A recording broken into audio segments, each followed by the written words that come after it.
55, 55 और 95 हर उम्र के लिए यकसा मुफीद, मफाद आम्मा का आलम बरदार। जरूर सब्सक्राइब करें, लाइक करें, शेयर करें और बेल आइकन प्रेस करना न भूलें। Rabbani the scholar YouTube channel. आइए यहाँ पर चौथे अलंकार के हिस्से से सादी नजर साहब का नाम मौजूद।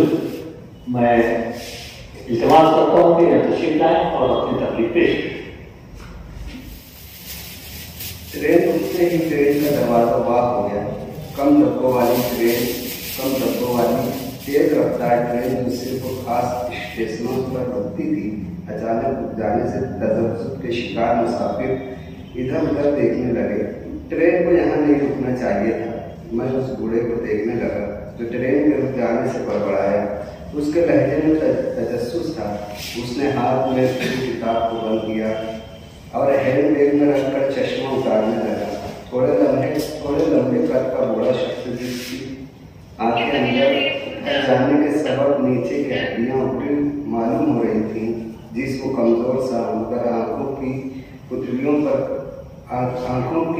पुतलियां पर कशिश थी। गर्म कपड़ों के बावजूद हवाओं के सर्द छोटे चेहरे पर चुभते हुए महसूस हो रहे थे। ख़वातीन हज़रात, आगे शदीद बर्फबारी हो रही है। पटरियों पर बर्फ जम जाने के सबब हमें हमारा सफर यहीं पर रोकना पड़ रहा है। मैं ट्रेन के स्पीकर से आती हुई आवाज़ को गौर से सुन रहा था। बूढ़े ने अपनी एक बैग पुष्ट पर डाली और दूसरे बैग को हाथ लगाते हुए मुझसे मुखातिब हुआ। चलिए जवान, क्या आपको नहीं उठना है? मैं उसकी बात से चौंका और फौरन अपना सामान उठाकर 2 कदम आगे बढ़ा और पलट कर बूढ़े को देखने लगा।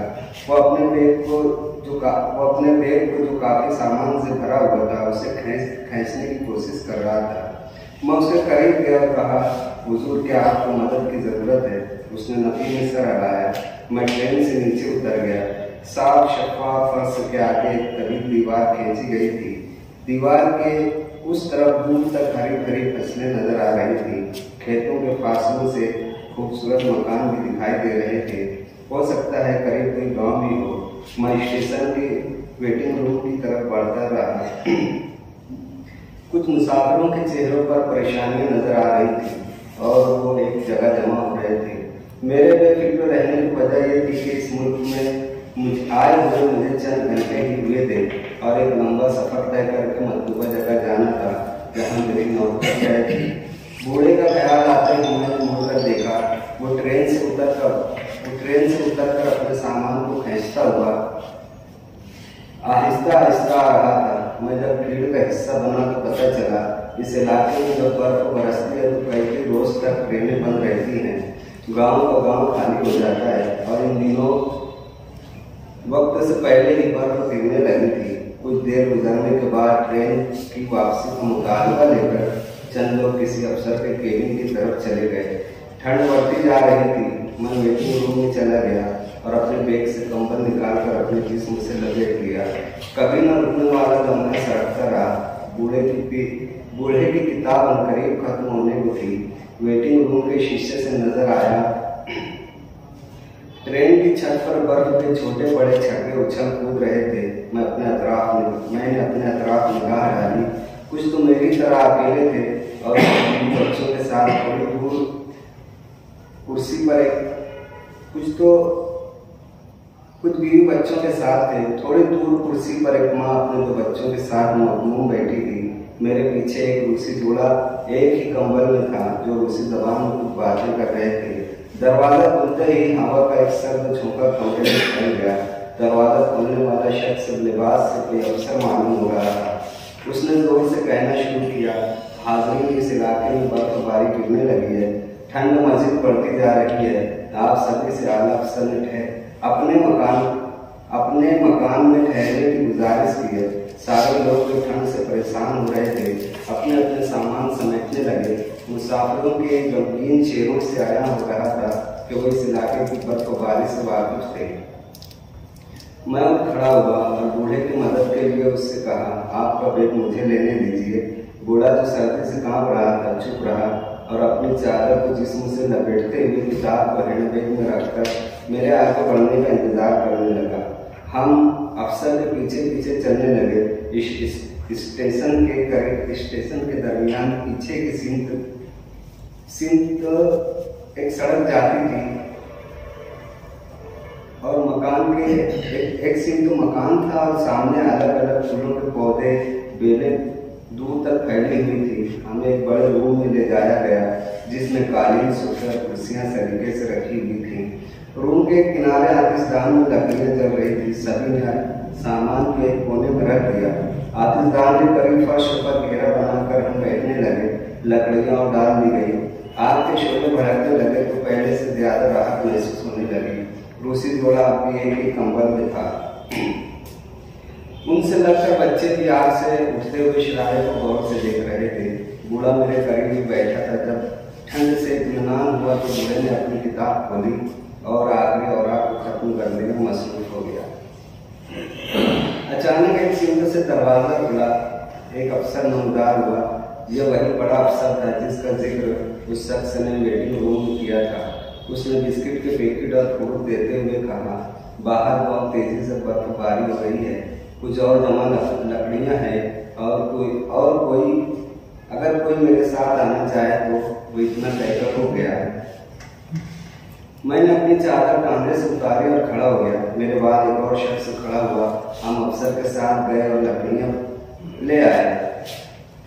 वो एक छोटा सा रूम था जिसमें लकड़ियां रखी हुई थी।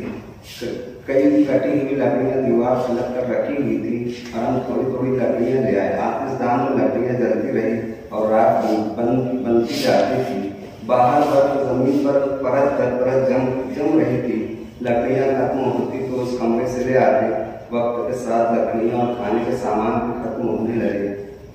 थोड़ी देर के लिए ही आग से दूर होने पर ठंड बदन में शिकायत कर जाती और जिसमें सर्दी से अकड़ने लगता। इस रूम में हम 20 मुसाफिर थे और बाकी किसी दूसरी जगह उनके पास क्या इंतजाम थे कुछ पता नहीं, लेकिन दिल रंजूर होता जा रहा था। बूढ़ा वहीं फर्शों पर अपने पैर समेटे सोने की कोशिश कर रहा था। बच्चे माँ के दानों पर सर रखे पहले ही सो चुके थे। खिड़की घड़ी के कांटों से मालूम हुआ कि दूसरे रोज अफसर का दरवाजा खुला और वो हमारे पास आया।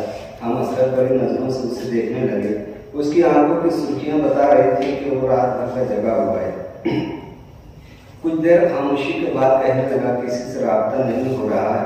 हमें मदद की जरूरत है। हमें अब खाने और लकड़ियों का इंतजाम करना होगा, वरना इतना कहकर वो चुप हो गया। उसके लहजे में मायूसी थी। एक नौजवान हाथ उठाते हुए कहा, हमें क्या करना चाहिए? हम सब उसकी तरफ देखने लगे और कुछ देर बाद अफसर के जवाब का इंतजार करने लगे। अफसर थोड़े वक्फे के बाद बोला, हमें करीब के गांव से लकड़ियां और खाने के अशिया के लिए बाहर निकलना पड़ेगा, लेकिन ठंड से जान जाने के इम्कान ज्यादा है। वो बहुत संभल कर बोल रहा था। एक नौजवान खड़ा हुआ, कहने लगा, यहाँ मौत का इंतजार करने से बेहतर है कि हमें जिंदा रहने के लिए कोशिश करनी चाहिए। अफसर आगे बढ़ा और दरवाजा खुलने लगा।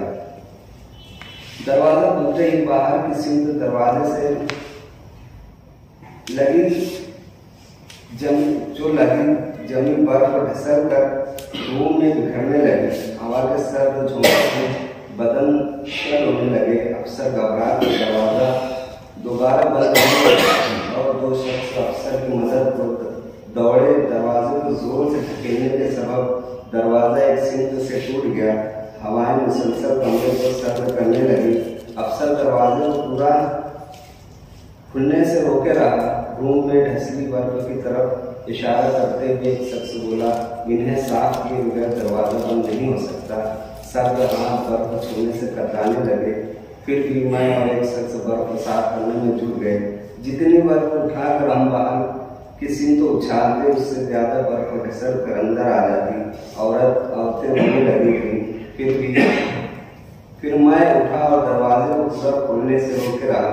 कहीं और जाया ही नहीं जा सकता था। दूसरी जोड़ा एक ही कंबल में अब भी सोया हुआ था। बूढ़ा भी काफी देर से उठा नहीं था। मुझे ख्याल आया शायद उसकी किताब खत्म हो गई है। बहुत पहले ही सारी लकड़ियाँ आग में डाल दी गई थी, जो अब राख बनकर आतिशदान में जमा होने लगी थी। हर कोई शख्स अपने आप को सर्द हवा से बचाने के लिए कंबल से ढांप रहा था। बहुत देर तक हम बर्फ को बाहर फेंकते रहे। वो दोनों शख्स के हाथ बर्फ से जब बहुत ज्यादा सर्द हो गए तो आतिशदान में बुझी हुई राख में शरारे उड़ने लगे। अफसर एक कोने में अपने पैरों में सर दिए दुबक गया। मैं बहुत देर तक दरवाजा पूरा खुलने से रोके रहा और फिर मैं भी अपनी जगह आकर चादर को अपने ऊपर ले लिया और सिमट कर सो गया।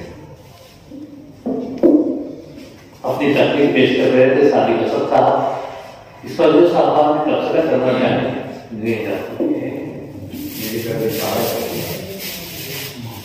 सादिक असद साहब का जो आज का अवसर है ये मेरी समझ में नहीं आया। समझ में आया होता तो मैं उस पर तबसरा। अलबत्ता एक बात कहूँगा, पारसी में एक मसल है, माँ राजे अजीम किस्सा के गाँव का अमलो कर रहा। हमको इस किस्से से क्या लेना देना है कि गाय आई और गधा भागा। पूरे अफसाने में मैं उधर गया वो इधर आया, इधर गया वो उधर आया, वही गाँव अमलो कर रखते ही। तो दिलचस्पी का आंसर बहुत नहीं के बराबर। अफसाना ये जो लफ्ज है अफसू से मुश्तक। अफसू यानी जादूगरी।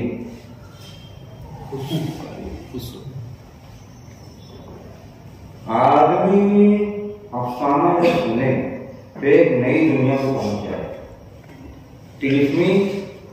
तिलिस्माती फिजा उसको महसूस हो अफसाने में। उसका बयानिया ऐसा नहीं होना चाहिए जैसे किसी किस्म की उदार बयान कर रहे हैं, ऐसा हो गया वैसा हो गया उसके बाद ऐसा हो गया उसके बाद वैसा हो गया। तो ऐसा नहीं होना चाहिए। अफसाना बहुत मुश्किल से तैयार होता है।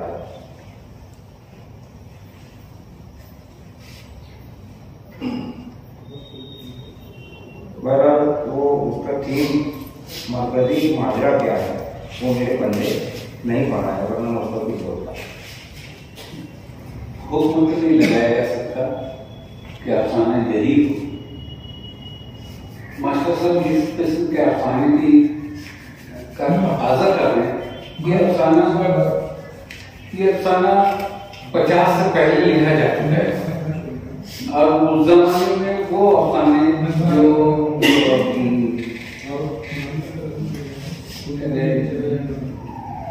सज्जा वगैरह लिखते थे, उस जमाने के जो लोग हैं जो कभी अफसाना तस्वुर नहीं किया जा सकता कि इन लोगों ने अफसाना लिखा होगा, उन लोगों के अफसानों में ये सारी खसूस होती थी। लेकिन अफसाने ने तब से लेकर अब तक बेशुमार मंजिलें तय की हैं और कई करवटें बदली हैं।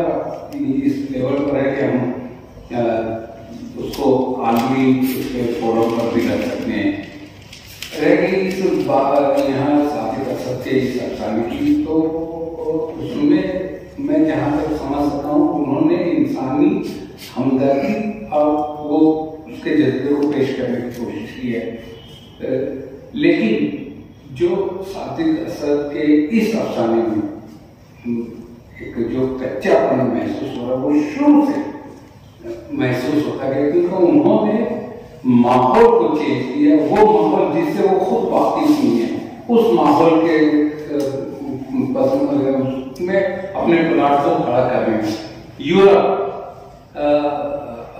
88-89 में एक टाइम्स ऑफ इंडिया के फ्रंट पर तस्वीर आई थी और उसके नीचे लिखा हुआ था केजी के बच्चे जहां -20 से ज्यादा टेम्परेचर था, बर्फ पूरी जमीन पर दूर तक सफेद रेगिस्तान नजर आता था। वहां पर एक छोटा सा तालाब खोल जैसा हिस्सा खोद कर बर्फ को किनारे करके, जैसे हमारे यहाँ गड्ढा खोदते हैं तो मिट्टी बर्फ करते हैं, वैसे बर्फ थी, बीच में पानी था, केजी के बच्चे नहा रहे थे, उनकी उस्तानी एक को पकड़ कर नहा रहे थे। जिस जगह का जो माहौल होता है वहाँ के लोग उस तरीके से उसके आदी हो जाते हैं। और आजकल यूरोप के या हमारे डॉक्टर मसूद यहाँ बैठे हैं, अंग्रेजी की एक नज्म थी, पूरी नज्म है कि इंग्लैंड में सिर्फ ये की होल खुला रह जाता है, उसमें एक शायर रहता है उस कमरे में, और उसके ऐसा शदीद बुखार में तपता रहता है कि वो दरवाजे को सही ढंग से बंद नहीं कर पाता और की होल खुला रह जाता है। उससे जो सर्दी आती है उससे वो फेंट कर मर जाता है, वहां सर्दी होती। लेकिन आप अगर आज देखेंगे स्वीडन और नॉर्वे जो शुमाली उपग्रह के करीब आते हैं, तो वहां के रेलवे बर्फ से ढके होते हैं, रेलवे चलती रहती है। इस तरीके से जैसे आपने रोक दिया कि इससे आगे नहीं जाएगी क्योंकि बर्फबारी बहुत ज्यादा है, तो अब ये तकलीफ नहीं है। दूसरी बात, तो यूरोप के आप छोटे से छोटे देहात में जाइए, जो मकान बना होता है, जो आतिशदान होता है, वो पूरी तौर से वो सिर्फ आज का इंतजाम नहीं होता है, कई दिन का, कई हफ्ते का, क्योंकि उनको मालूम है कि बर्फबारी कितनी तवील होती है, तो वो इंतजाम होता है उनके पास। और आमतौर से उनके मकानों में दरवाजे के ऊपर और खिड़कियों के ऊपर छज्जे होते हैं। एक जो कच्चापन उसमें और नजर आया कि वो शीशे से, यानी कि खिड़की से धरती की कांच से, वहां कांच से कुछ नजर नहीं आता, क्योंकि बर्फबारी में अंदर के जो अफराद होते हैं वो भी खिड़की पर बैठते हैं, और बाहर से जो बर्फ के बुलाते आते हैं वो भी बैठते हैं। तो मंजर दोनों तरफ से मालूम हो जाता है, नजर नहीं आता। ऐसे कई जगह वो आपने उसमें ठोकर खाई जाता है। उसी थीम जो था उसको हमारे हिंदुस्तानी जो माहौल से आप वाकिफ हैं, उसमें अगर उस थीम को खड़ा करते हैं, तो शायद मैं समझता हूँ कि इससे ज्यादा इस अफसाने से ज्यादा असर अंगेज होता वो अफसाना मेरी ये नाचीज है, जहां तक के मैं पहुंच सका हूँ, ये समझ सका हूँ। बाकी आप लोग बेहतर समझते हैं। और खुद साथी का सरनी पैर एक जबान बयान में भी थोड़ी सी उसमें बर्फबारी गिरती रही, तो थोड़ा सा एक आदमी उसको हैरत हुई कि सादिक आज इधर, सादिक से मुझको ये तौक़े कभी नहीं रहती कि सादिक इस बहुत सोच के तो लफ्जों को इस्तेमाल करते हैं, और आज वो मुझको ऐसा लगा कि जिसे उजलत में जा रहे हैं और वो सब चीज चलती चली। एक आध दो जगह है ऐसा, बाकी ठीक है। बहुत बहुत शुक्रिया। तो ये गैर मुतवक्किल अंजाम वाला कामयाब हुए, जो बड़े बड़े अदीब हैं, हाँ, जैसे एडगर एलन पो है, हाँ, और बड़े बड़े अफसानेगार या शायर, जैसे मीर राहत इंदारी का एक शेर है, यारो माफ मीर का मैं मुतकिद नहीं। तो लोग हैरान रहते हैं कि इतने बड़े शायर के बारे में ऐसे इस्तेमाल कर रहे हैं, लेकिन जब मिसरा शाही को वो गुजार करता है लोगों के, यारो माफ मीर का मैं मुतकिद नहीं, ऐसे क्या गजल जो कलेजा निकाले, तो वहां पर इंसानी जहन में जो धुन छाई होती है वो छड़ जाती है। तो कोई भी शाहकार अफसाना या कोई तो गैर मुतवक्किल अंजाम की बुनियाद पर ही कामयाब होता है। ज़बान और बयान को बहुत मुनासिब इस्तेमाल किया उन्होंने, थीम भी अच्छा इस्तेमाल किया, लेकिन उसका जो एंड है ना वो किसी के समझ में नहीं आया। कुर्बानी का जज्बा है या जो भी है, तो अंजाम जो है ना, अंजाम को अदीब को बहुत ध्यान रखना है। सही बात। और अंजाम को हर कहानी का एक होता है, लेकिन गैर मुतवक्किल अंजाम की जो कहानियां होती हैं वो शाहकार है। ये शेक्सपियर है और जितने भी बड़े बड़े अदीब हैं, आज भी उनकी कहानियों के ऊपर फिल्में बनती हैं। ये जो ओमकारा वगैरह जो फिल्में हैं, ये इफ्तिताई जो जिसको अपन अंग्रेजी में ट्रेलर बोलते हैं, उसको उसका हवाला दिया जाता है कि ये शेक्सपियर की फला कहानी से इंस्पायर है। वो थेलो, हाँ, कई कई कहानी जितनी उसके हैदर जो फिल्म तमाम राहों पर बन चुकी है। हैदर है और मारा है और जितनी भी कहानियां बनी, तो अदीब को जो है अनजान के ऊपर बहुत ज्यादा ध्यान देना चाहिए, क्योंकि आम जिंदगी का इंसान आम तरह से होता है, लेकिन अदीब जो है ना, अब देखो इतनी कलील मिकदार में लोग हैं और इतना बड़ा काम हो रहा है, तो फौजी पूरा मुल्क को संभालते हुए फौज पूरा मुल्क को नहीं रहते। सही बात, सही तो बात। ये किल्लत से जो आम असातिज़ा है या जो इससे मायूसी नहीं होना चाहिए। हाँ, बिल्कुल सही बात। तो मैं इतना बोलकर अपने सवाल चर्चा एक चीज जो साजिश से वो जो अजनबी यानी उस मुल्क में अजनबी, वो जो मेन किरदार है कि मैं उसकी शहरियत जाहिर नहीं होती, वो किस मुल्क का था और वहां कैसे पहुंचा, वो तो सर्विस के लिए आया, इतना जाहिर हो जाता है कि उसका नौकरी के लिए, लेकिन वो कहाँ से आया था, आया उस चीज का, यानी वो उस मुल्क में पहुंच के ऐसा लग रहा है कि जो उस बर्फबारी का आदि है, वहां में रहने वाले परेशान है, वो बाहर जा रहा है, लकड़ी भी ला रहा है, वो जबकि उसको सबसे ज्यादा परेशान होना चाहिए था। ये हमारे यहाँ सब सारी बैठे, ये अंकारा शायद लालबल गए थे सबसे पहले, उनके जाने से पहले मैंने कहा था कि वहां बेपनाह सर्दी होती है, आप उनसे उनका तजुर्बा पूछ सकते हैं, जब वो पहली मरतबा गए थे तो वहां उन्होंने क्या महसूस किया।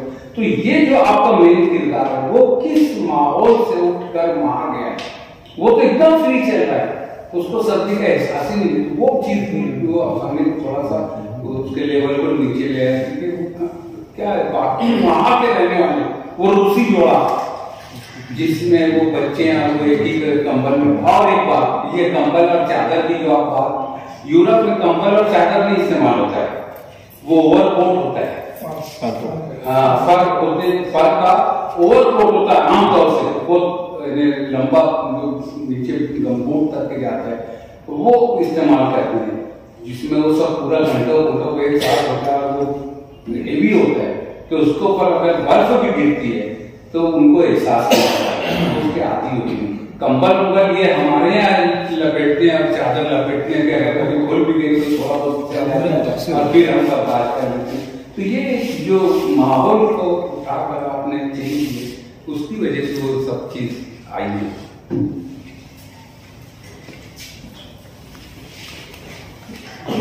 कहानी की ये खास बात होती है कि उसमें कुछ नए भी बयान किए जाते हैं, सुनने में अच्छा लगता है। जैसे सादिक असद साहब मेरे बहुत पसंदीदा कलाकार हैं और बड़ा खूबसूरत बयान करते हैं, वो चाहे क्या बयान करिए ना भी समझ में आए, लेकिन उनके मुंह से सुनने में बहुत अच्छा लगता है।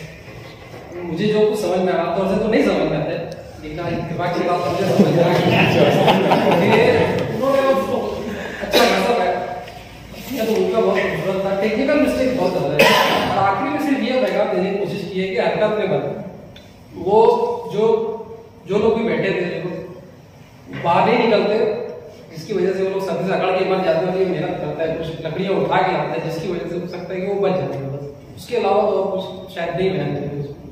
बहरहाल बहनिया बहुत अच्छा लगा मुझे, उनकी वजह से खास तौर पर मुझे अच्छा लगा, मैं उनको मुबारक।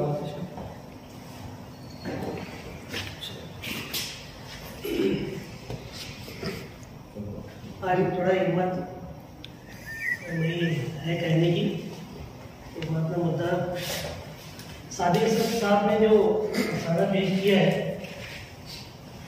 तो गालिबन मुझे भी लगता है कि इत्तेफाक के साथ वहाँ पहुँचे हैं, और उसका इजहार सादिक असद साहब ने बड़े ही ठहरे हुए अंदाज में किया है। ये है कि उन्होंने जो पढ़ा वहाँ पर थोड़ी उज्जत में पढ़ा ऐसा लग रहा था मुझे, और उनकी जो बेचैनी इस्तराब है वो मैं महसूस कर रहा था। और फजली मास्टर साहब ने जो कहा गाँव आमद अरब वाले मामला, कि उसमें एक एक शख्स की एक एक किरदार की हरकत और सकनात को उन्होंने कितनी इत्मीनान से बयान किया है, और उनके इस्तराब को भी बयान किया है, उसी इस्तराब को वो महसूस कर रहे हैं, मुझे ऐसा लग रहा था। और बारीक बारीक उन्होंने जो उनके किरदारों के आवाज़ बताए, हरकत जो उन्होंने बताए, जज्बात बताए, बुखार में कुछ कम है, लेकिन एहसास को और थोड़ा हम देते, उनके किरदारों के एहसास या है किरदार को, जैसे रावी उसमें बड़ा अच्छा है, लेकिन और कुछ खुलकर उसके जज्बात बहुत बयान करते हैं। तो और मैं भी सोच रहा था कि कुछ अलामती तो नहीं है, अलामती पर आए में तो कुछ बयान तो नहीं, अलामती नहीं है वो नहीं महसूस होता, लेकिन बस माजी साहब ने जो कहा कि भाई उनकी जो हरकत में बरकत है, कुछ करना चाहिए, हरकत करनी चाहिए, तो वो सब मुझे महसूस हुआ। मैं उसको मुबारकबाद देता हूँ।